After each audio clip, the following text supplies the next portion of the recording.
Shalom, apa kabar Bapak Ibu Saudara? Jumpa lagi dalam pendalaman Alkitab kali ini.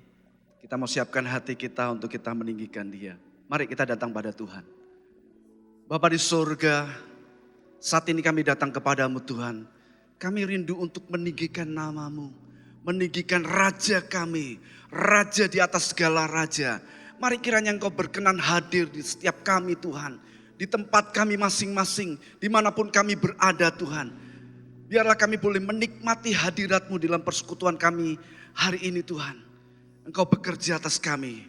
Terima kasih Bapa, terima kasih. Kami siap meninggikan Engkau. Hanya di dalam nama Yesus kami berdoa. Amin. Haleluya.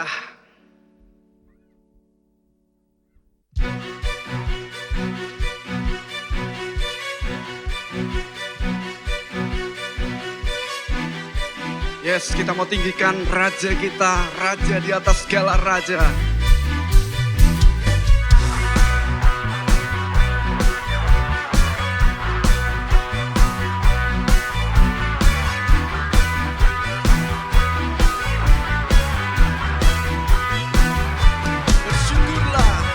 Bersyukurlah kepadanya, bawalah pujian baginya, karena Dia Raja, Dia yang perkasa. Tuhanlah kekuatanku, mazmur dan keselamatanku, Dia penolongku, yang beri hidupku.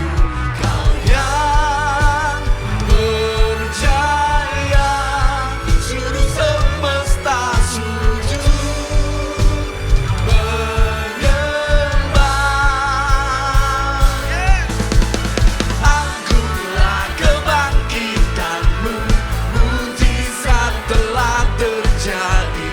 Tunjuk kasih anugerah-Mu, kekal teguh dan mulia. Masyurlah perbuatan-Mu, Kau penyelamat hidupku.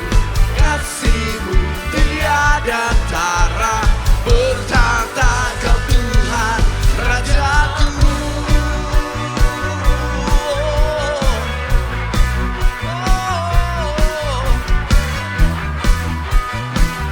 Yes Tuhan, bersyukurlah. Bersyukurlah kepadanya, bawalah pujian baginya, karena Dia Raja, Dia yang perkasa. Amin. Tuhanlah kekuatanku, mazmur dan keselamatanku, Dia penolongku, yang beri hidupku. Kau yang berjaya, seluruh semesta sujud, yes, menyembah. Angkulah kebangkitan-Mu, mujizat telah terjadi. Tunjuk kasih anugerah-Mu, kekal teguh dan mulia. Masyurlah perbuatan-Mu, Kau penyelamat. Amin. Kasih-Mu tiada tara, bertata. Angkulah kebangkitan-Mu, mujizat telah terjadi. Tunjuk kasih anugerah-Mu, kekal teguh dan mulia. Amin Tuhan. Kau penyelamat hidupku, kasih-Mu tiada tara, bertata Kau Tuhan Rajaku. Oh, yes Tuhan.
Raja yang kami tinggikan.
Semua bertepuk tangan di atas kepala.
Yes Tuhan, kami mau tinggikan Engkau, Raja kami.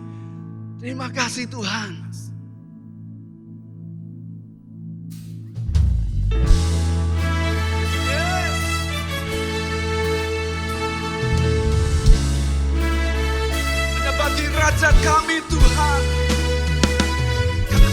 memuliakan Engkau Yesus.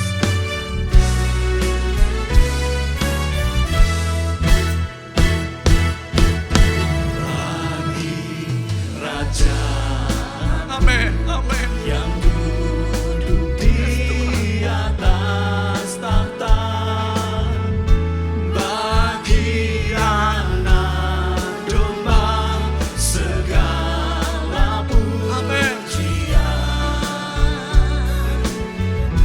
dalam kemuliaan pemerintah selamanya. Kau yang berkuasa, Raja segala raja.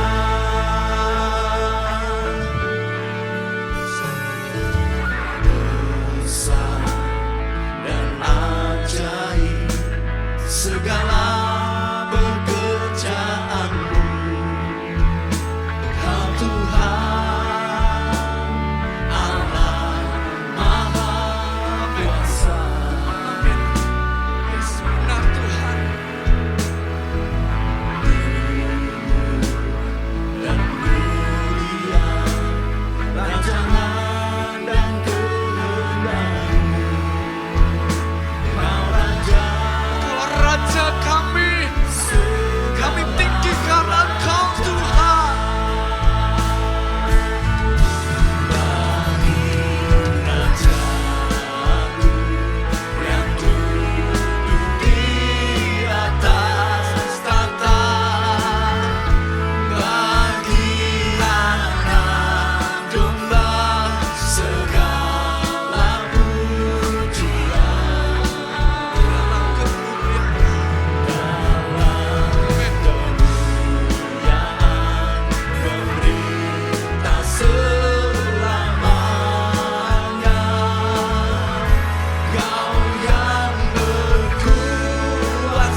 Kami sangat bersyukur karena kami dilayakkan menghadap Raja segala raja. Ya, timbul rasa gentar, rasa hormat yang tinggi waktu setiap kali kami beribadah. Kalau kami percaya Engkau hadir, maka kami pun harus punya sikap yang benar, menghormati Tuhan. Dan kami harus buktikan dengan menghormati, dengan menurut perintah-Mu Tuhan. Biar tiap perkataan yang kami terima benar-benar mengarahkan hidup kami supaya kami taat kepada Tuhan. Ampunilah kami sekalian yang seringkali mendengar tapi tidak melakukan. Tapi kali ini biar firman-Mu tajam Tuhan, mengubah sikap kami, supaya setiap kami mendengar, kami rela, kami tunduk untuk melakukan. Terima kasih, berfirmanlah dan kami siap mendengar. Dalam nama Tuhan Yesus, setiap kita yang percaya berkata bersama, amin. Silakan duduk, saudaraku. Puji nama Tuhan, kalau kita boleh berjumpa kembali, baik di ruangan ini, maupun juga Anda yang mengikuti secara online, biar hadirat Tuhan tetap kita hormati. Ya, nah, subtema dari Aku Mengasihi Kamu, itulah tema besar dari pembahasan kita. Bagaimana kitab terakhir, kitab Maleakhi, Tuhan sangat keras bicara, tapi dari hati yang mengasihi. Kenapa, Sku? Dia sangat keras supaya jangan sampai umatnya celaka. Karena itu dia mengatakan kata-kata yang begitu keras, tapi dari hati yang sangat mengasihi. Karena itu Maleakhi pasal 1 dibuka dengan kata, Aku mengasihi kamu. Wow. Dan kita hari ini belajar tentang standar imam untuk diberkati. Ya, mungkin kita berkata, saya bukan imam. Baik, mungkin Anda bukan pendeta, tapi secara rohani semua kita yang ingin masuk kerajaan Tuhan, kerajaan sorga, itu seharusnya juga menjadi imam. Ya, kenapa? Karena kerajaan Tuhan adalah kerajaan imam. Jadi kita mesti juga mencapai standar ini.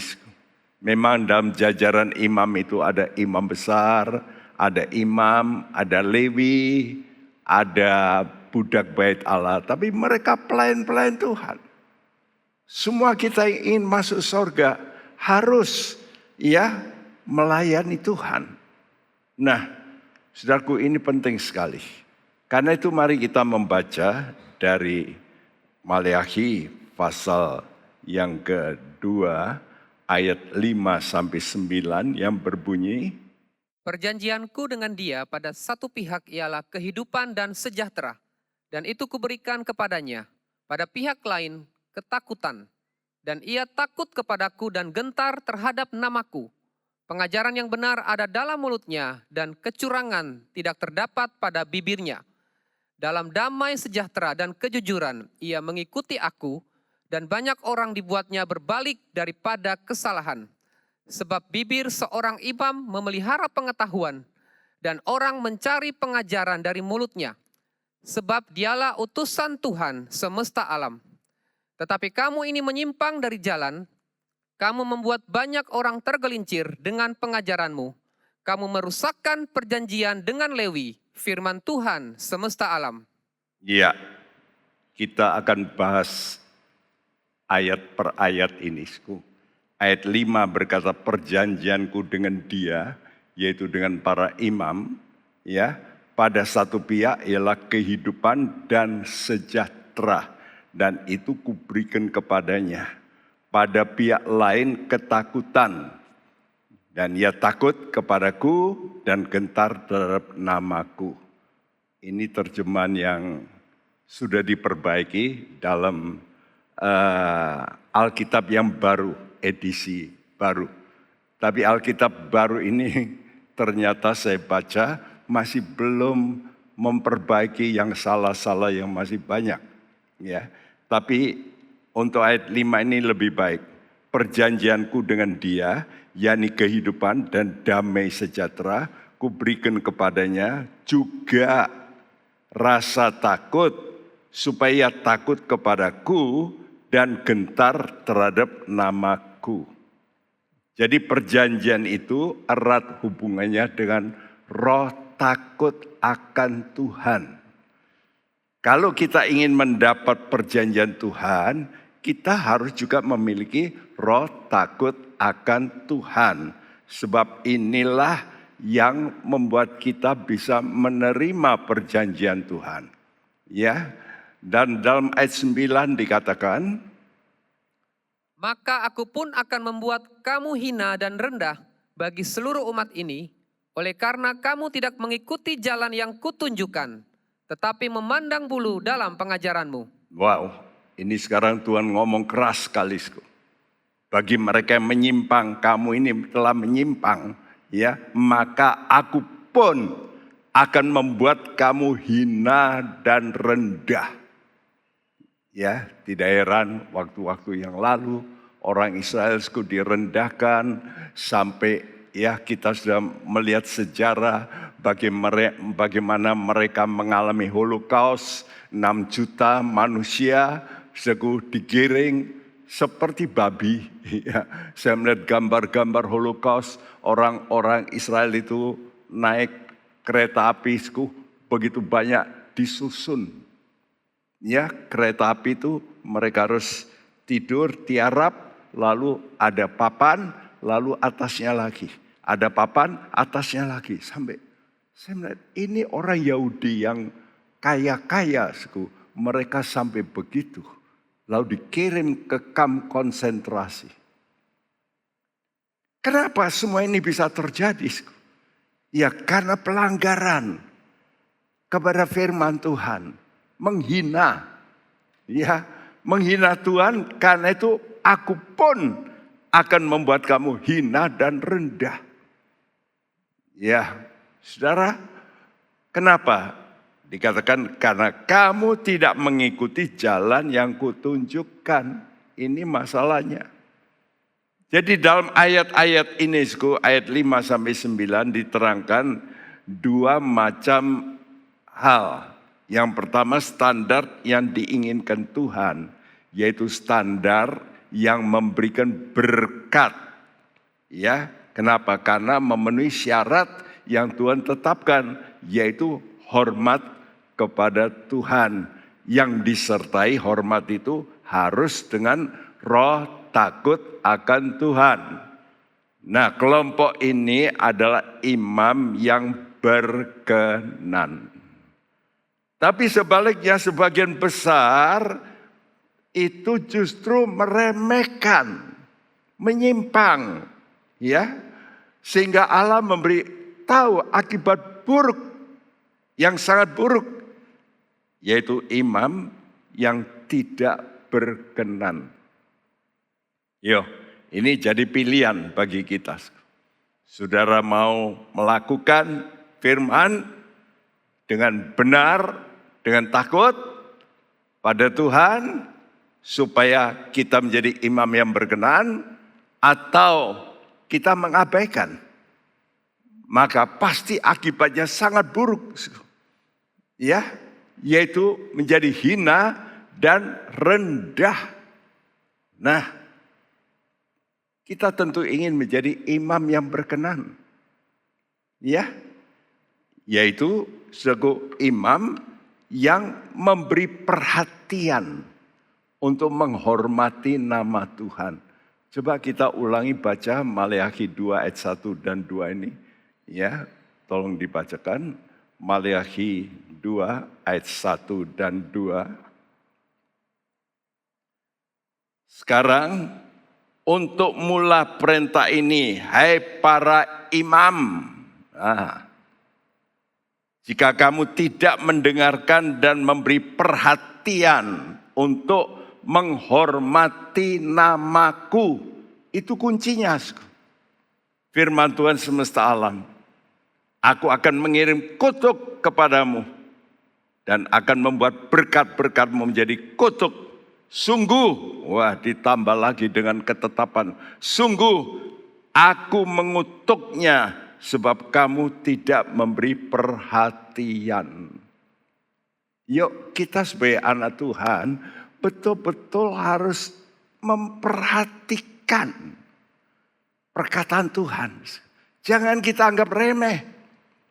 Ya, menghormati Tuhan itu di atas segala-galanya. Nah, kalau kita menghormati nama Tuhan, maka janjinya ini yaitu perjanjian kehidupan dan damai akan kita alami. Bukankah yang dicari orang itu damai sejahtera dan hidup? Saudara ditawari, mau tidak dikasih uang suap triliunan, tapi ditembak mati. Saudara berkata enggak. Tapi biasanya mau dulu. Ya, triliunan berfoya-foya lalu mati.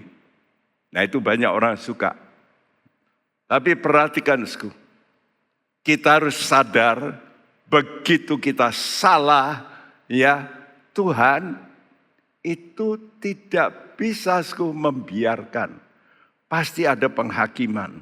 Karena itu, saudaraku, tadi katakan dalam ayat 5, coba diulangi.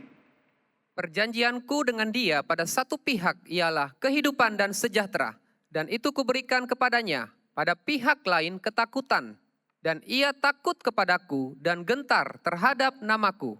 Nah ini saya petikkan dari Modern King James. My covenant with him was life and peace. And I give them to him for fear.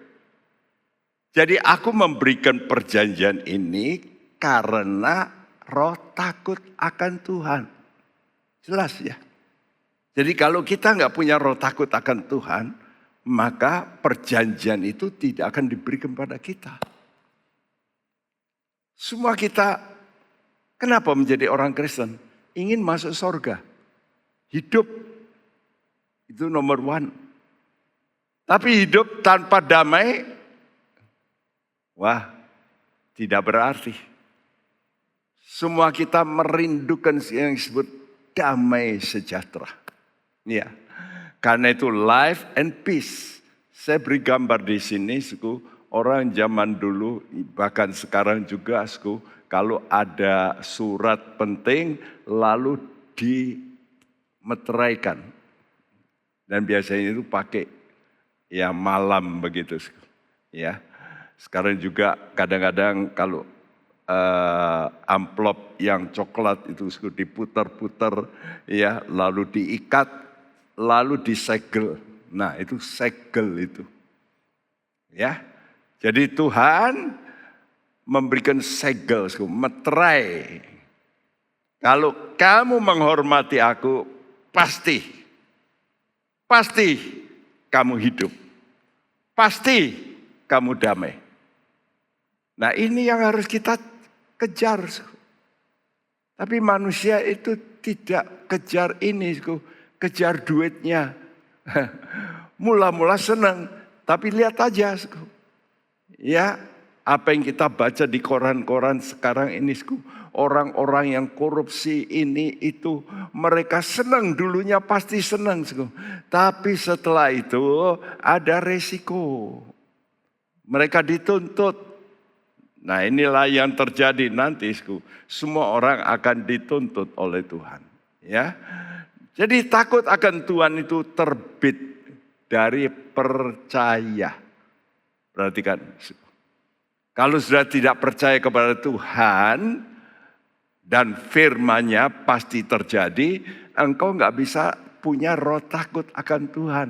ayat ini sering saya kumandangkan supaya ini menjadi ayat yang Anda dan saya hafal. Mazmur 33 ayat 8 dan 9. Biarlah segenap bumi takut kepada Tuhan. Biarlah semua penduduk dunia gentar terhadap Dia. Sebab Dia berfirman, maka semuanya jadi. Dia memberi perintah, maka semuanya ada. Ya, perkataan ini bukan ditujukan hanya pada orang Kristen. Biar segenap bumi takut kepada Tuhan. Dan semua penduduk dunia, semua, ya siapa saja, suku, gentar. Kenapa, suku? Karena ucapan Tuhan itu pasti terjadi. Dan salah satu ucapan Tuhan yang sangat tadi kita baca, suku, kalau kamu tidak menghormati aku pun akan membuat kamu hina dan rendah. Dan itu pasti terjadi. Wow. Karena itu kita mesti mempunyai percaya yang progresif.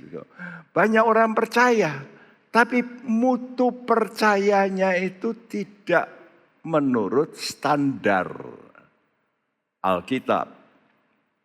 Nah, jadi saudara lihat di sini, saya memberikan percaya yang progresif. Bagaimana percaya progresif itu? Pertama-tama percaya itu karena pribadi yang kita hormati. Kalau engkau berhadapan dengan orang yang engkau hormati, orang ini besar, orang ini bukan penipu, orang ini terbukti berhasil, maka engkau mulai hormat. Dan begitu dia bicara, engkau percaya. Percaya itu artinya yang benar harus diikuti dengan langkah progresif, menerima ucapannya, bukan mengabaikan. Lalu bukan hanya menerima, menyimpan. Nah, bukan hanya menyimpan, memperhatikan.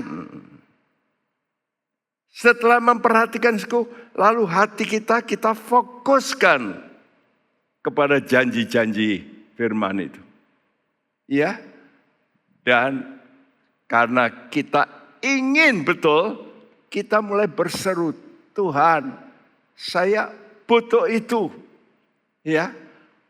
Lalu kata Tuhan, oke, kalau kamu butuh, kamu cari. Nah, kita mesti cari. Ada orang mencari, kalau enggak dapat, ya sudah. Tapi ada orang yang mencari, dia kejar. Ya, ayat-ayat ini semua dituliskan dalam kitab Amsal pasal kedua. Karena itu saya ulangi ayat-ayat ini supaya saudara bisa belajar.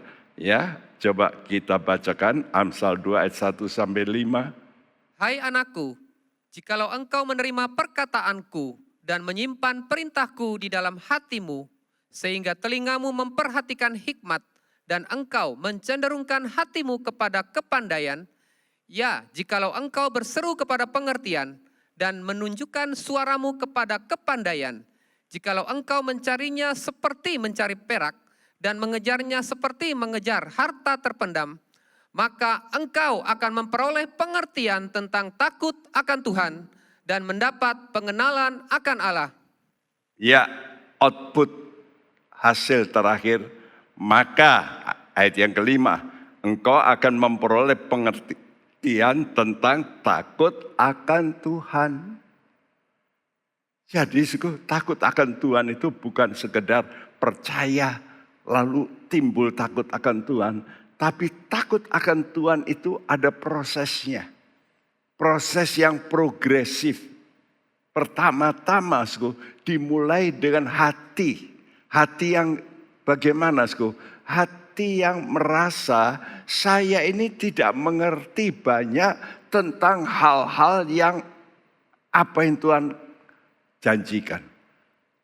Ya, karena percaya itu artinya melihat yang tidak dapat kita lihat. See the unseen. Itulah percaya. Misalnya sorga. Saya kira semua kita belum pernah masuk surga. Neraka, ya kita juga belum pernah melihat. Tapi kenapa kita percaya? Ya karena Alkitab menyatakan itu. Walaupun dinyatakan masih banyak orang tidak takut masuk neraka. Masih korupsi, masih dusta. Padahal Tuhan kata pendusta tidak ada di sorga. Nah, jadi banyak orang itu dengar, percaya Yesus. Tapi tidak percaya apa yang dikatakan itu nanti real. Ini bisa dimulai dengan ini, hai anakku. Jadi kalau saudara ini adalah orang yang mengakui, saya tidak ngerti. Ini penting, kerendahan hati itu sangat penting menyertai percaya kita. Karena itu kata Tuhan, kalau kamu tidak berubah menjadi seperti anak, kamu nggak bisa masuk surga. Jelas. Ya, nanti saudara baca itu dalam Matius 18 ayat 1-4. Kalau kamu tidak berubah menjadi seperti anak, kamu nggak bisa masuk surga. Nah kalau anak itu pertama-tama apa? Percaya kepada ibunya, kepada suster, pokoknya apa yang dikasihkan dia pasti minum. Ya, karena itu kadang-kadang suster yang tidak baik supaya anak itu bisa diam. Saya dengar ini peristiwa, ya, lalu ketahuan sama majikannya. Supaya nggak rewel, saudaraku, susternya baca buku, kakinya diberikan kepada anak bayi itu supaya ngemut jempol kaki. Mau nggak anak? Mau. Kok enak ya asin-asin. Ini fakta loh hidup. Itu anak. Anak itu percaya karena percaya suster ini. Dia menerima dikasih jempol kaki. Ini seperti dot. Ya dia sedot. Kenapa? Sebab percaya. Kenapa kita menerima? Percaya. Kenapa saudara menyimpan sesuatu? Kalau berharga. Betul enggak? Barang berharga engkau simpan. Kalau enggak berharga, engkau buang. Nah firman Tuhan ini berharga disimpan. Karena itu kalau disimpan itu lalu biasanya bisa hafal. Banyak anak Tuhan enggak hafal Alkitab. Hafalnya apa? Keuntungan. Bahkan nama-nama bintang-bintang film. Saya kalau dengarkan pembicaraan anak-anak muda, wih si Anu ya cerai ya. Kok bisa ngerti itu nama si A, si B. Saya berkata, ngapain tuh ya? Kok enggak disimpan yang firman gitu. Ya, kenapa disimpan itu? Berharga. Kenapa diperhatikan? Sebab penting. Karena menentukan hidup atau mati. Kenapa hati ini mencenderungkan kepada firman? Karena sangat rindu. Ya. Jadi fokus. Kenapa orang lalu berdoa, berseru-seru, Tuhan beri saya pengertian. Tuhan beri. Sebab apa? Sebab ingin mengerti. Jadi bukan sekedar dengar dari pendeta, tadi kok aku enggak ngerti ya. Nah biasanya kan begitu ya, kalau enggak ngerti tinggal tanya. Tapi enggak pernah tanya sama Tuhan. Saya dulu tanya sama pendeta tapi kok masih enggak cocok gitu ya. Saya berdoa supaya Tuhan memberi dan saya yakin Tuhanmu hidup. Dia bisa memberi pengertian. Asal engkau berdoa, berseru, memohon pengertian, menunjukkan suaramu pada pandaian. Lalu, Kalau engkau sudah tahu firman itu sangat berharga, engkau mencarinya. Kenapa, Sku? Orang yang mencari uang itu karena butuh uang. Kenapa orang cari ilmu? Karena butuh ilmu. Kenapa saudara cari firman?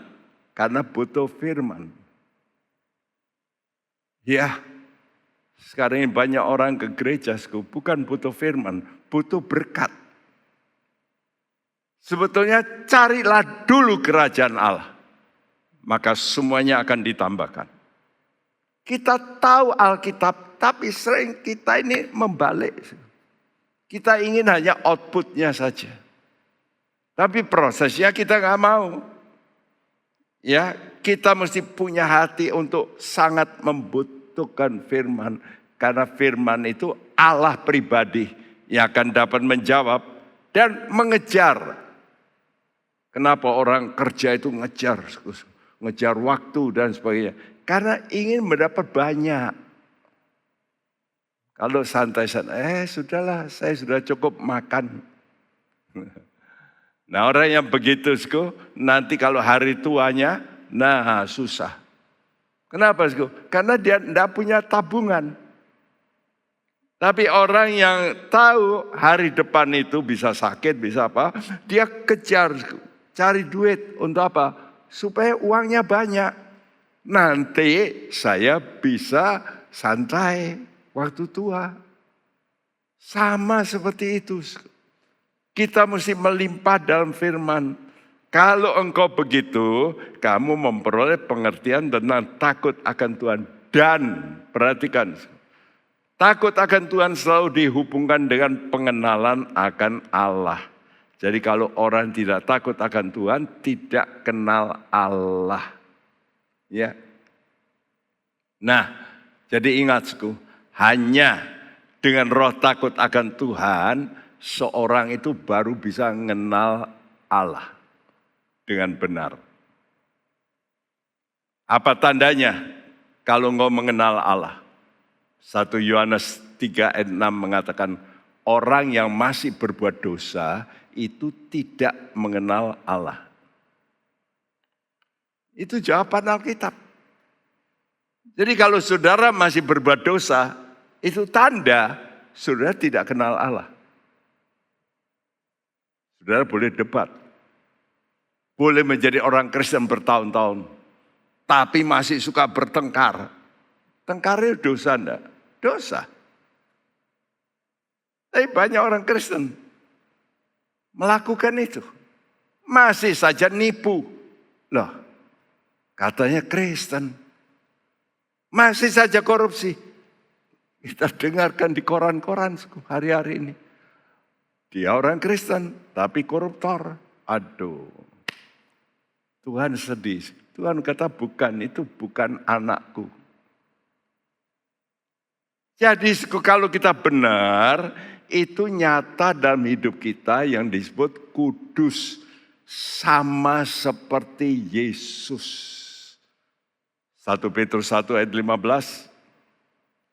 Tetapi hendaklah kamu menjadi kudus di dalam seluruh hidupmu, sama seperti Dia yang kudus, yang telah memanggil kamu. Apakah kita sudah sama seperti Yesus? Kudus ya? Halo? Saya berkata saya belum. Kalau belum berarti saya mesti apa? Mengejar itu tadi. Ya, saya mesti mencari lebih lagi. Ya, karena itulah pengenalan akan Tuhan ini sangat penting. Ini yang membuat orang tidak bisa berbuat dosa. Karena itu Paulus dalam Filipi 3 ayat 10 dan 11 berkata, sebab itu Rasul Paulus berkata, yang ku kehendaki ialah mengenal Dia dan kuasa kebangkitannya dan persekutuan dalam penderitaannya, di mana aku menjadi serupa dengan Dia dalam kematiannya, supaya aku akhirnya beroleh kebangkitan dari antara orang mati. Bangkit dari antara orang mati ini sama seperti Yesus. Dan ini harus jadi goal kita. Kalau saudara nanti Tuhan datang, lalu saudara belum bangkit, celaka. pasti akan kena hukuman kekal. Jadi waktu Tuhan datang, orang mati nanti akan dibangkitkan lebih dulu. Dan yang masih hidup, ya pada saat dia datang, Tuhan ubahkan tubuhnya. Nah, apakah kita sudah merindukan itu?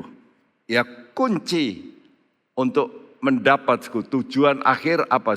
Kebangkitan dari antara orang mati. Itu harus menjadi tujuan pokok kita.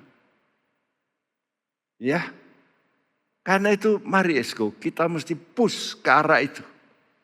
Sekarang ini banyak orang komplain, khotbahnya kok ya tentang sorga, tentang yang akan. Mbok yang membumi, yang untuk kehidupan sehari-hari. Nah, kalau saya suruh khotbah untuk kehidupan sehari-hari, saya nggak perlu jadi pendeta. Tanya saja kepada motivator. Ya. Dan sekarang itu yang paling laris. Pendeta kalau bisa memotivasi, senang orang. Dengan cerita-cerita A, cerita B, si A pengalaman. Tapi itu bukan firman Tuhan. Yang bisa mengubah kita itu firman Tuhan. Kalau firman Tuhan itu diberi tempat dalam diri kita, firman Tuhan itu Allah. Dan Dia yang akan bergerak. Ini harus mengubah persepsi kita. Sekarang ini banyak orang tidak peduli dengan firman Tuhan. Yang penting bagaimana saya bisa diatur hidup saya selama saya menjadi anggota gereja. Itu hidup saya enak. Gak ada masalah. Ya, problem keluarga hilang karena pendeta ikut menyelesaikan. Ya problem anak saya ditolong sama pimpinan komsel. Nah, merasa ya cukup. Tapi tidak kejar ini. Aku harus kenal Tuhan. Aku harus berusaha hidupku tidak berbuat dosa lagi. Nah, ini harus menjadi target. Saya sedih. Nanti berapa banyak orang yang bisa masuk surga? Jangan sudah pikir banyak. Tidak. Alkitab jelas mengatakan. Ya, jalan ke surga itu sempit. Sedikit orang yang masuk. Itu Tuhan Yesus sendiri yang ngomong. Ya. Nah, sekarang kita akan melihat kualitas imam kerajaan itu bagaimana. Ya, kita tahu, saudaraku, waktu Tuhan marah dalam kitab Maleakhi ini, Tuhan sudah memutuskan, aku telah mengutuk keimaman itu. Karena rusak. Tuhan sudah menjatuhkan vonis dalam kitab Maleakhi. Itu sudah saya terangkan bulan lalu. Ya. Jadi Tuhan itu juga kata stop keimaman melalui Harun. Karena itu setelah kitab Maleakhi terjadi apa? Muncul siapa? Yohanes Pembaptis. Nabi terakhir dari perjanjian lama. Setelah Yohanes Pembaptis memperkenalkan siapa? Yesus. Nah, ini imam besar. Ya. Tapi imam besar tidak menurut aturan Lewi. Karena Yesus itu bukan keturunan Harun, tidak. Karena itu dikatakan Yesus itu menurut keimamannya menurut peraturan Melkisedek. Melki artinya raja, Sedek artinya kebenaran. Raja kebenaran yang memberikan damai. Karena itu dia raja kebenaran, namun juga raja damai. Nah tadi perjanjiannya apa? Perjanjian damai. Dari mana datangnya damai? Dari kebenaran. Karena itu kalau kita betul-betul punya kualitas jadi anak Tuhan, Kita semua harus jadi imam yang melayani, menjadi mediator selalu supaya anak kita, orang tua harus jadi mediator untuk dikenalkan kepada Tuhan. Siapa saja yang ada dekat dengan saudara, saudara jadi mediator. Untuk apa? Mendamaikan manusia dengan Allah. Nah, kalau saudara melakukan tugas ini, akibatnya mengalami penggenapan tadi, perjanjian life and peace, kehidupan dan damai sejahtera. Wah, saya mau mengakhiri hidup saya, apalagi di hari tua, damai. Ada keluarga, makin tua makin kacau. Ya, saya melihat itu waktu saya juga, karena saya juga konseling, banyak orang tua-tua makin rumit, kacau, damainya enggak ada, menyedihkan. Ya, nah karena imam-imam itu tidak menghormati Allah waktu zaman Maleakhi, maka Yesus mengambil alih keimaman itu. Keimaman Lewi diganti menurut peraturan Melkisedek. Ibrani 5 ayat 7-10. Dalam hidupnya sebagai manusia, ia telah mempersembahkan doa dan permohonan dengan ratap tangis dan keluhan kepada Dia yang sanggup menyelamatkannya dari maut, dan karena kesalehannya ia telah didengarkan. Dan sekalipun ia adalah anak, ia telah belajar menjadi taat dari apa yang telah dideritanya, dan sesudah ia mencapai kesempurnaannya, ia menjadi pokok keselamatan yang abadi bagi semua orang yang taat kepadanya. Dan ia dipanggil menjadi imam besar oleh Allah menurut peraturan Melkisedek. Jelasku, Yesus menjadi imam besar menurut peraturan Melkisedek. Ya. Nah, bagaimana hidup Yesus? Ini harus menjadi contoh kita. Banyak orang Kristen berkata Yesus sudah menyelesaikan di atas salib. Dia sudah berkata, it is finished. Sudah selesai. Jadi saya terima saja. Yang ngerjakan Tuhan semua. Katanya mau seperti Yesus. Mau seperti Yesus, saudara juga harus hidup seperti Yesus. Anda sebagai manusia, dalam hidupnya sebagai manusia, ia mempersembahkan doa dan permohonan. Dengan apa Yesus berdoa? Dengan ratap tangis dan keluhan.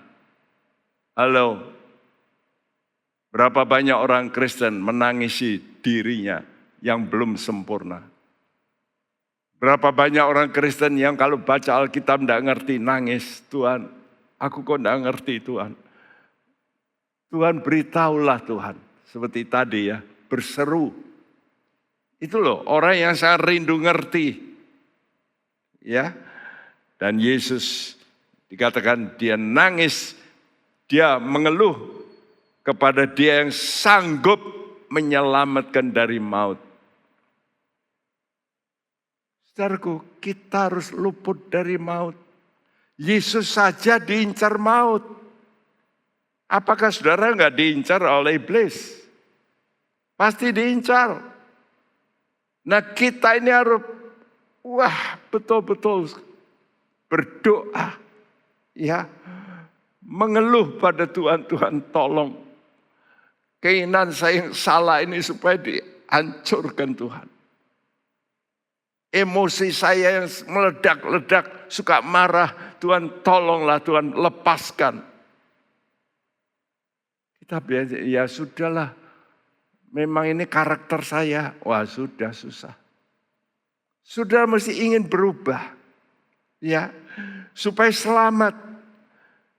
Dan sekalipun Yesus itu anak, ia belajar menjadi taat dari apa yang deritanya.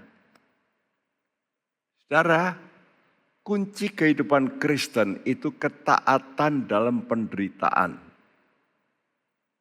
Saya ulangi, kunci kehidupan Kristen ketaatan dalam penderitaan, bukan percaya. Percaya itu start, modal. Tapi kalau sudah tidak taat, jangan harap masuk surga. Kunci kehidupan Kristen, taat. Walaupun harus menderita. Nah begitu. Taat kepada kebenaran. Ya, jangan sudah berkata, sudah dilakukan oleh Tuhan Yesus semua. Saya tinggal terima hadiahnya. Dosaku sudah diampuni. Ya, tanpa kita belajar mengenal Tuhan. Akibatnya apa? Berdosa lagi. Orang yang mengenal Tuhan, dia tidak akan berbuat dosa lagi. Kita mesti mencapai itu. Kalau masih berbuat dosa, berarti kurang pengenalannya. Nah disitulah kita berseru, Tuhan tolong saya salah.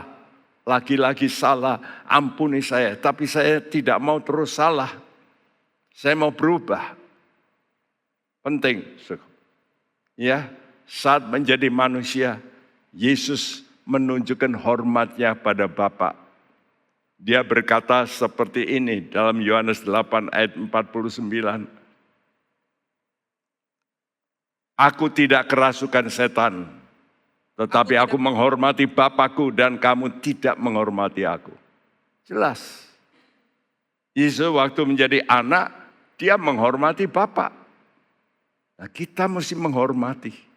Ya, karena itu waktu sudah diajar berdoa oleh Yesus, maka kata-kata pertama apa, Sku? Bapa kami yang di sorga, dikuduskanlah namamu. Ingat-ingat, Sku, begitu sudah berdoa, coba ingat rundown dari ucapan Tuhan. Ya, engkau mesti berkata Bapa kami. Supaya ada timbul hubungan. Lalu apa, Sku? Dikuduskanlah namamu. Kami mau menguduskan nama Tuhan. Supaya hidupku jangan rusak. Jangan sampai Tuhan, orang dunia berkata, loh katanya orang Kristen kok begitu. Melalui apa? Melalui hidup kita.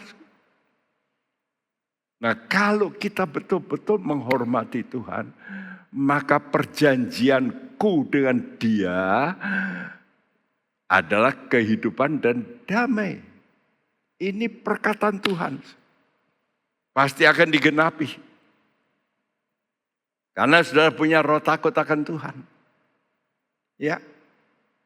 Nah, mari kita telusuri lebih lanjut sekarang ayat yang berikut, ayat 6a. Ya. Ini standar yang berkenan pada Tuhan. Yaitu pertama, pengajaran yang benar ada di mulutnya. Ya. Maleakhi 2 ayat 6a.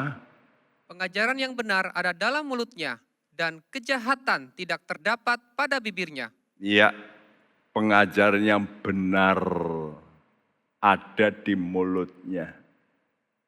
Jadi, siapa kita, itu perkataan kita.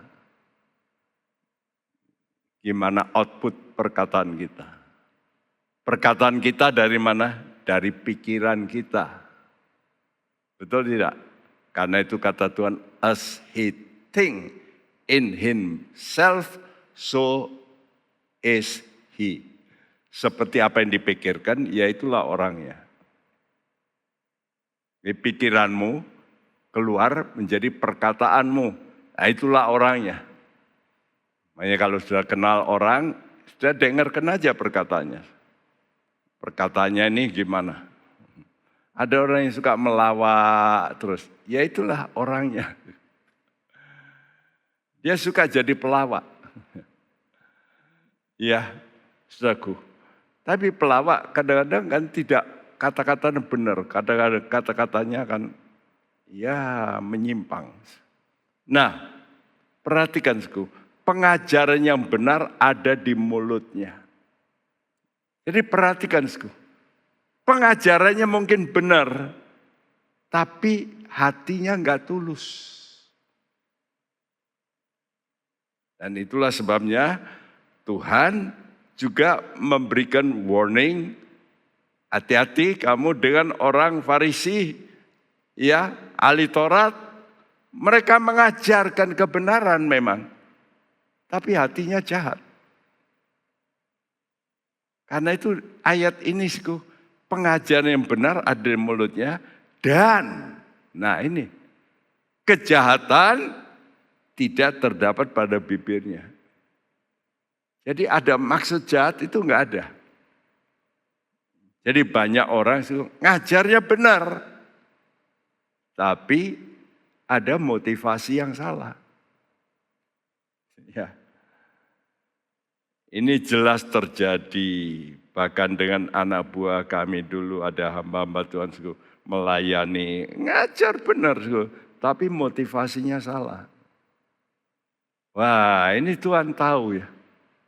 Jadi betul-betul pengajaran benar ini ada di mulut kita, ya. Kedua, apa? Damai bersama dengan Tuhan dalam damai dan kejujuran. Ya. Dari mana damai itu? Dari hidup dalam kebenaran. Yesaya 32 ayat 17 mengatakan, di mana ada kebenaran, di situ tumbuh damai sejahtera. Nah, apa itu kebenaran? Kalau kamu melakukan firman, itu benar. Kalau cuma percaya, ya enggak benar. Setan aja percaya. Percaya Allah, percaya ada. Setan percaya. Tapi dia tidak melakukan. Dia enggak benar. Ulangan 6 ayat 25. Dan kita akan menjadi benar apabila kita melakukan segenap perintah itu dengan setia di hadapan Tuhan Allah kita, seperti yang diperintahkannya kepada kita. Ya, kita akan menjadi benar apabila kita melakukan. Makanya Tuhan tidak urusan saudara menjadi orang percaya. Nilai Tuhan itu apakah saudara orang benar. Ya. Oh, saya percaya Yesus, pasti masuk surga. No. Orang benar pasti masuk surga. Yes. Nah, karena itu hal ini adalah berkaitan dengan kitab Maleakhi 2 ayat 6b. Tadi kita sudah kupas Maleakhi 2 ayat 6a. Ya. Nah, dalam ayat 6b ini, kalau kita bersama dengan Tuhan dalam damai dan kejujuran, ya, maka pasti ada buah pelayanan kita yang nyata. Apa itu? Maleakhi 2 ayat 6b. Dalam damai sejahtera dan kejujuran ia mengikuti aku, dan banyak orang dibuatnya berbalik daripada kesalahan. Iya. Ini outputnya kelihatan. Saudara ini berjalan dengan Tuhan dengan damai dan jujur. Apa? Hasilnya banyak orang dibuatnya berbalik dari kesalahan. Karena itu kelihatan. Saudara bisa membawa orang ini dulunya nakal, sekarang jadi baik. Wah, itu pasti saudara ini bersama dengan Tuhan dalam damai dan kejujuran. Karena hatimu jujur dan benar. Ya. Jadi kadang-kadang kata-kata kita benar dalam pandangan orang, tapi hati kita enggak jujur. Ini mesti menyatu, ya, sehingga kita itu berada dalam damai. Nah itu, karena itu ini satu peringatan bagi banyak orang yang mengajar orang lain, termasuk orang tua. Orang tua kan mengajar anaknya, ya. Namun tidak mau berjalan bersama dengan Tuhan dalam damai dan kejujuran, alias munafik. Saudara, inilah yang terjadi dengan orang-orang Farisi, ahli-ahli Taurat. Dan Tuhan sepanjang Injil Matius 23, kata-kata Tuhan yang keras. Coba kita baca. Matius 23 ayat 1 sampai 3.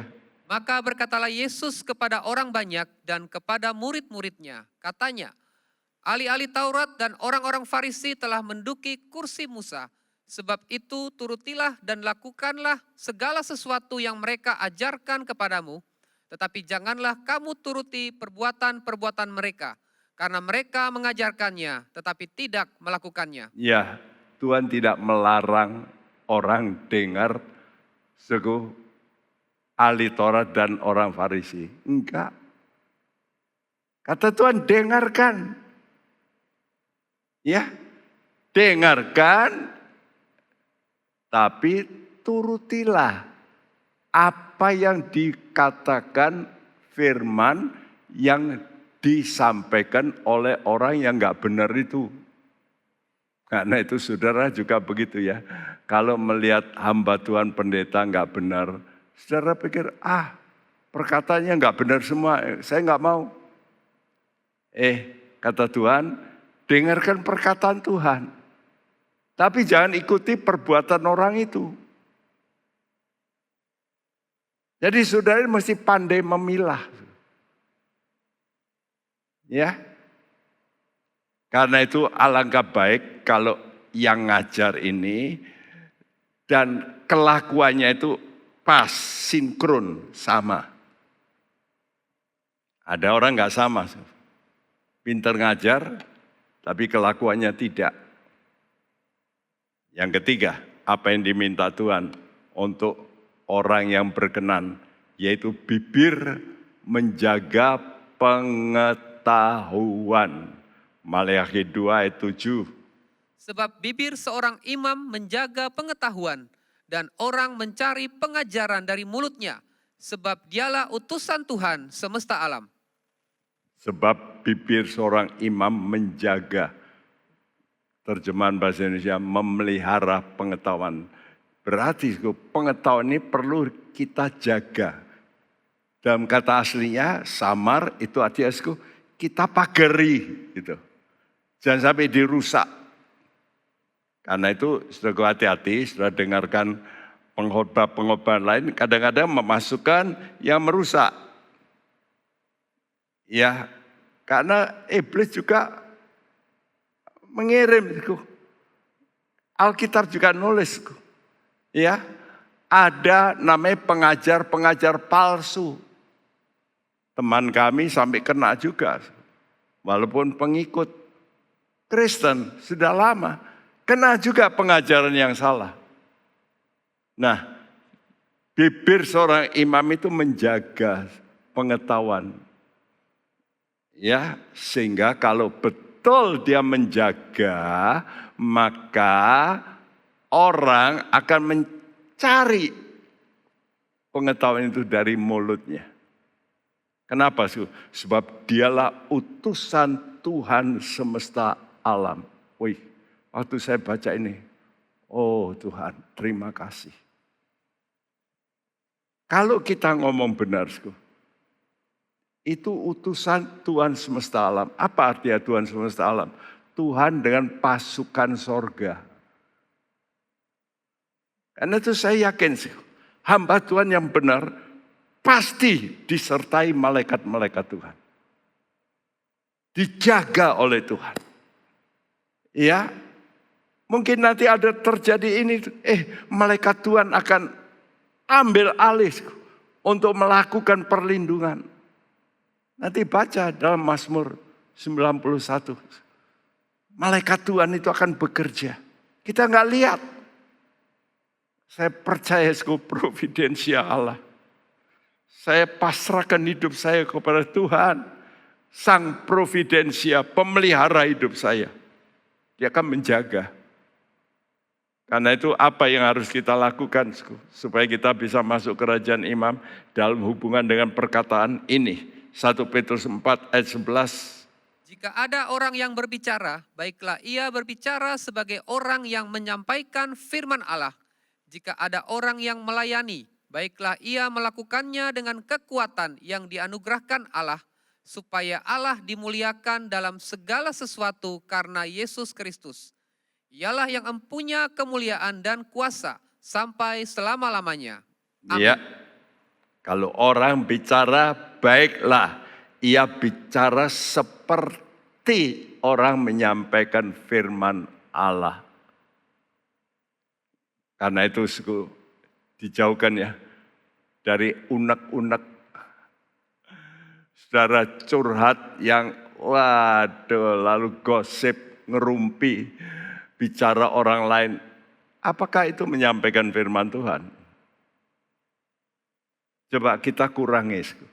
Mungkin sudah punya tendensi ke situ ya. Suka ngomong tentang orang. Coba sekarang diingat ayat ini. Kalau aku bicara itu seperti orang menyampaikan firman. Supaya Allah dimuliakan. Yuk mari kita kendalikan mulut kita ini karena ini yang paling banyak salah. Ya.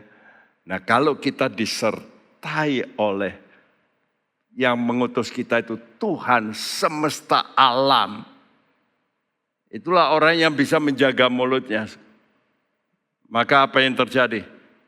Malaikat-malaikat itu nanti akan mendorong juga orang untuk mendengarkan. Ya. Jadi kalau kita mampu menjaga mulut, apa yang terjadi? Orang mencari pengajaran dari mulutnya. Sebab dialah utusan Tuhan semesta alam.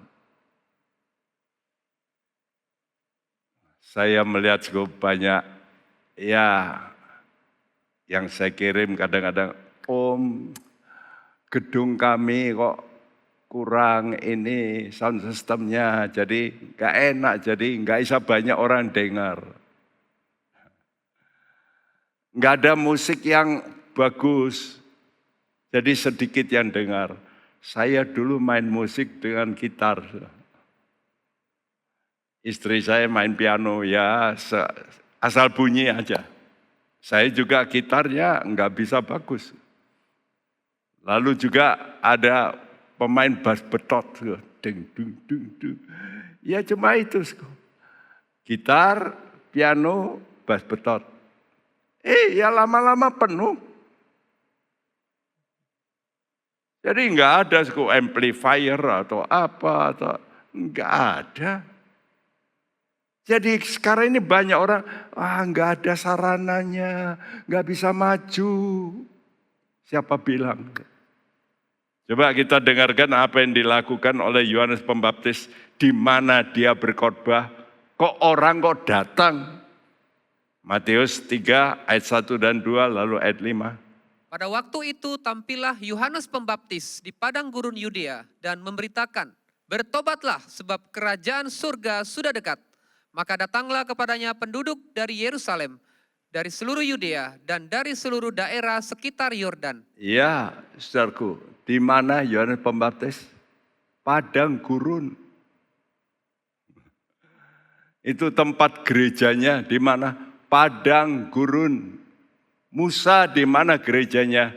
Makanya ditulis dalam kitab Kisah Rasul, The Church in the Wilderness.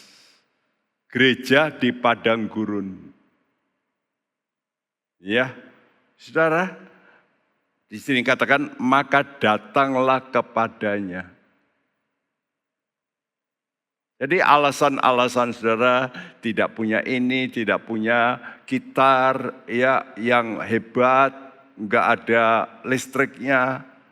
Ya, saya dulu gereja kami dulu di Setran itu enggak ada listrik, pakai Storm King, pakai ya istri saya kalau saya pergi ngajar di sekolah Alkitab istri saya yang take over, ya, lalu lampunya mau mati, maka istri saya mesti naik, lalu nurunkan, lalu mompa. Begitu loh, Tapi datang itu orang-orang yang cukup kaya datang juga. Kok bisa? Ingat, kalau Tuhan besertamu, engkau diutus oleh Tuhan semesta alam. Dan orang datang untuk mendengarkan. Ya, saudaraku. Karena itu, ini bagian yang jelek bagi imam yang tidak berkenan. Ada bahaya, merusak perjanjian. Ya, a broken covenant. Sudah lihat gambar ini. Cincin ada permatanya berlian. Bayangin kalau berliannya ini copot. Harganya apa? Tidak berharga. Walaupun itu mungkin dari platinum atau emas. Ya. Jadi mereka yang menyimpang, mengingkari perjanjian, itu akan akibatnya fatal. Tadi Tuhan katakan apa? Aku pun akan menghina. Ya, menghina dan membuatnya rendah. Mari, apa kata Tuhan? Maleakhi 2 ayat 8 dan 9. Tetapi kamu ini menyimpang dari jalan, kamu membuat banyak orang tergelincir dengan pengajaranmu. Kamu merusakkan perjanjian dengan Lewi, firman Tuhan semesta alam. Maka aku pun akan membuat kamu hina dan rendah bagi seluruh umat ini. Oleh karena kamu tidak mengikuti jalan yang kutunjukkan, tetapi memandang bulu dalam pengajaranmu. Ya, inilah akibat fatal dari para imam, pengajar, siapa saja yang menyatakan firman sekuh. Apa akibatnya? Karena menyimpang dari jalan Tuhan. Pertama, banyak orang tergelincir. Karena itu tidak heran, nanti dosa guru, pengajar itu lebih berat. Jadi di neraka itu juga ada tingkatannya. Ya, samalah kalau sudah lihat ada Nusa Kambangan itu tingkat tinggi, betul enggak? Ya. Jadi ada penjara yang biasa, tapi ada penjara yang keras. Ya, banyak orang tergelincir. Lalu apa, merusak perjanjian Lewi. Dirusak. Ini berbeda dengan bilangan 25. Pinhas, waktu dia tahu ada yang enggak benar, dia melakukan tindakan radikal. Dia bunuh orang yang melakukan kejahatan. Dan Tuhan janji, Pinhas, aku akan membuat keimamanmu akan selama-lamanya. Yang ketiga, orang Lewi nanti dihina, direndahkan di hadapan umat. Saudara mendengar sendiri di koran-koran. Ya, pelayan-pelayan Tuhan yang saat ini ada di penjara. Ya, kenapa, Ya, mengalami hinaan, omongan orang yang tidak baik. Itu semua datang oleh karena menyimpang dari jalan Tuhan. Tapi Tuhan itu kasih. Di tengah-tengah itu Tuhan kata, aku mengasihi kamu. Masih ada kesempatan, walaupun di penjara, masih ada kesempatan untuk apa? Bertobat. Karena Tuhan itu Tuhan yang kasih. Saya yakin, apapun dosa kita, kalau kita mau bertobat, Tuhan buka tangan. Tuhan kata, I love you. Aku mengasihi kamu. Karena itu persembahkanlah tubuh kita sebagai persembahan yang hidup, kudus, dan yang berkenan pada Tuhan. Itu ibadah kita yang sejati.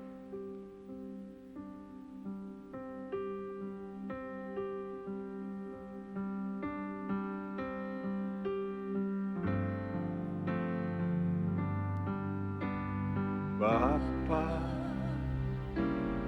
ku persembahkan tubuhku sebagai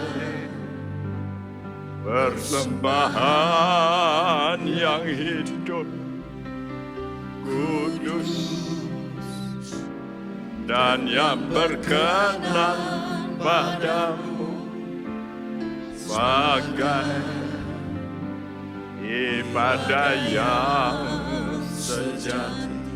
Ku sembah Kau, sembah Kau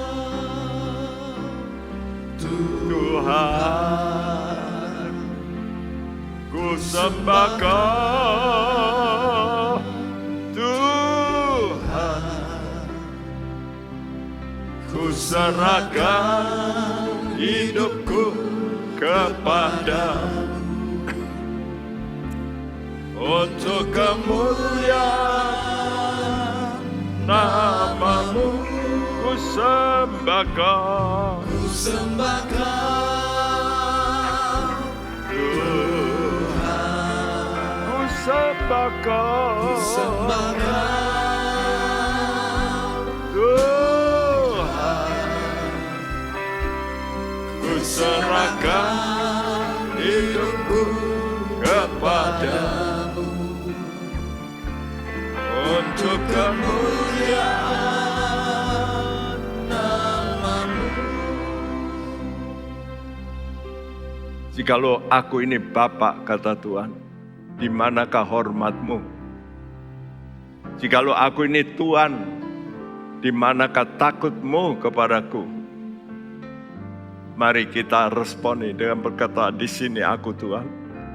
Engkau Bapa kami mau menghormati Engkau. Karena Engkau adalah Tuhan yang baik, yang merencanakan yang baik untuk aku. Mari kita mau berdiri. Engkau berkata, masing-masing kita, bahkan yang di rumah, Engkau berkata, ini Tuhan tubuhku.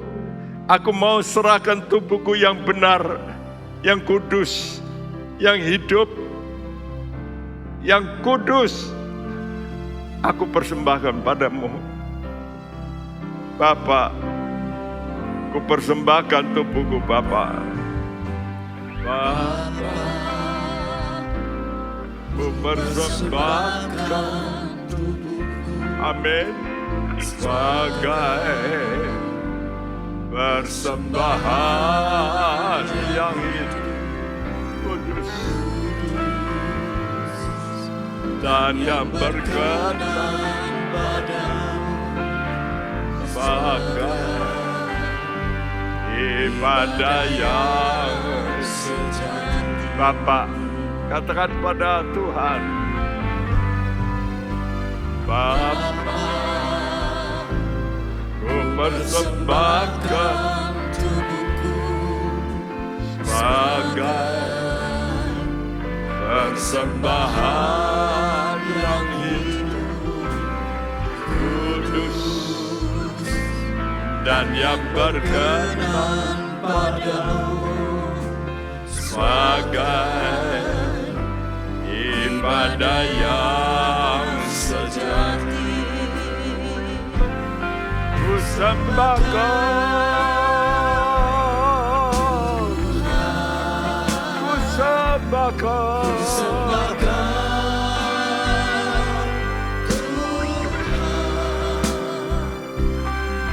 serahkan hidupku kepadamu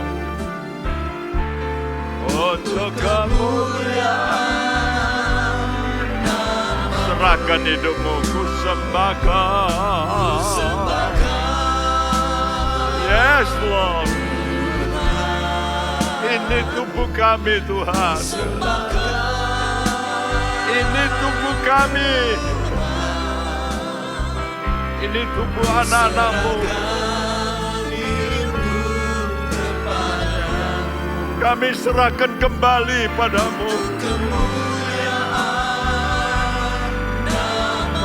Angkat tangan-Mu, ku sembah Kau. Kami mau sembah Tuhan. Yes, Lord Jesus. Serahkan hidupku kepadamu Amin, amin Tuhan. untuk kemuliaan nama-Mu. Sekali lagi ku sembah Kau. Ku sembah Kau.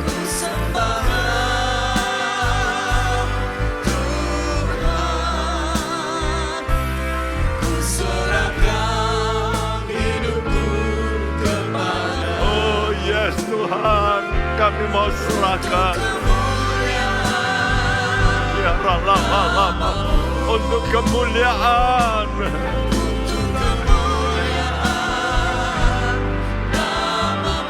Untuk kemuliaan.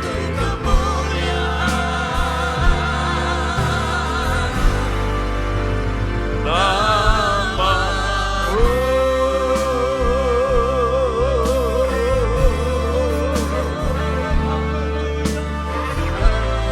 Biarlah lama syakatarabaku. Haleluya.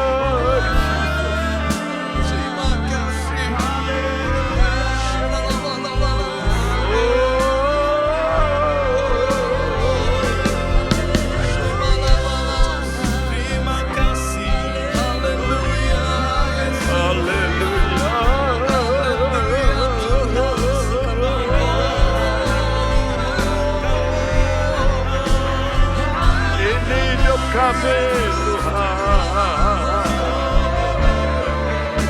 Pakai hidup kami yang kudus. Iralama syakatarabasaraba.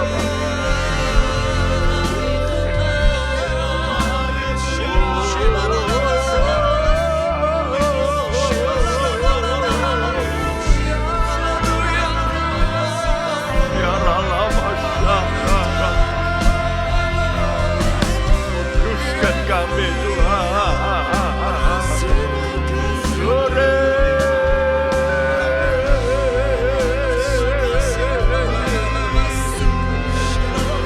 Engkau Bapa kami. Engkau Bapa kami. Engkau Bapa kami. Yes Lord.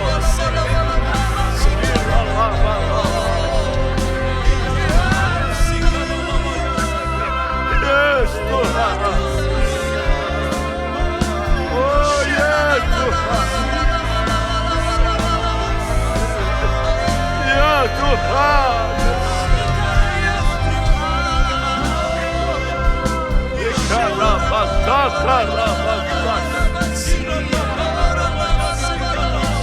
Oh ya Tuhan.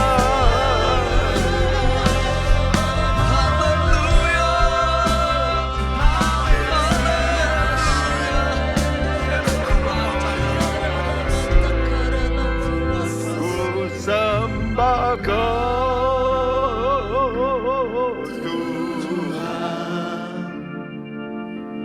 Ku sembah Kau Tuhan. Ku serahkan. Hidupku Yes Tuhan. kepadamu Untuk kemuliaan. untuk kemuliaan nama-Mu. Itulah Tuhan pujian kami. Setelah mendengarkan firman-Mu, biar tiap kami mau memberikan hidup kami, nyawa kami. Karena Engkau adalah Tuhan semesta alam yang mengutus kami. Engkau dengan pasukan sorga menyertai setiap orang yang mau diutus untuk menjadi pelayan-pelayan-Mu yang benar, yang baik. Engkau pasti mengawali kami, melindungi kami. Providensia-Mu menjadi nyata dalam hidup kami. Dan biarlah Tuhan janji-Mu itu menjadi ya bagi kami.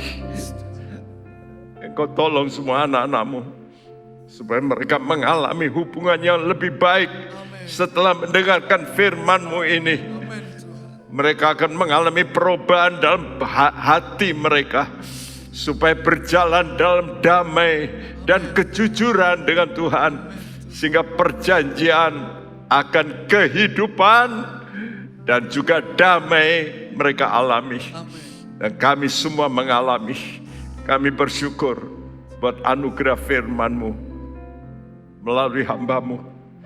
Tuhan, terus kuduskan kami sekalian, juga hamba-Mu, juga semua pendengar, supaya kami layak di hadapan Tuhan.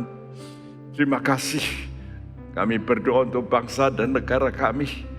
Tuhan, tolong istimewa pada pemilu mendatang tahun depan, kiranya Engkau menyertai, melindungi, dan Tuhan nyatakan kemuliaan-Mu Tuhan. Juga untuk gereja-gereja Tuhan, beri kekuatan pada hamba-Mu yang benar, supaya mereka terus memberitakan firman kebenaran. Terima kasih. Terima kasih. Dan sebentar kami menerima berkat-Mu. Kami tadakan tangan kami, terimalah berkat. Saudara-saudaraku, berkat daripada Allah Bapa, dari Tuhan kita Yesus Kristus, dan persekutuan Roh Kudus. Tuhan memberkati engkau dan melindungi engkau, menyinari engkau dengan wajah-Nya, dan memberi engkau kasih karunia, menghadapkan wajah-Nya padamu dan memberikan engkau damai sejahtera. Mulai sekarang sampai Maranatha Dia datang kembali. Setiap kita yang percaya berkata bersama, amin. Tuhan memberkati Anda sekalian. Amin. Hai Inspiration People, jangan lupa untuk mengikuti iGen Online Service setiap Sabtu jam 5 sore di YouTube channel Generasi Inspirasi. God bless. Penyaluran kolekte maupun persembahan lainnya dapat dilakukan melalui transfer ke nomor rekening gereja dengan nomor 009 707 2071 atas nama Megawati dan Lee Irwande, atau dengan scan QR Code berikut ini. Bagi jemaat Tuhan yang rindu mendapatkan informasi seputar kegiatan gereja, renungan harian, dan lain-lain melalui WhatsApp gereja, Anda dapat mendaftar dengan cara ketik BC spasi on dan mengirimkan ke WA gereja dengan nomor 0815 7802 2000.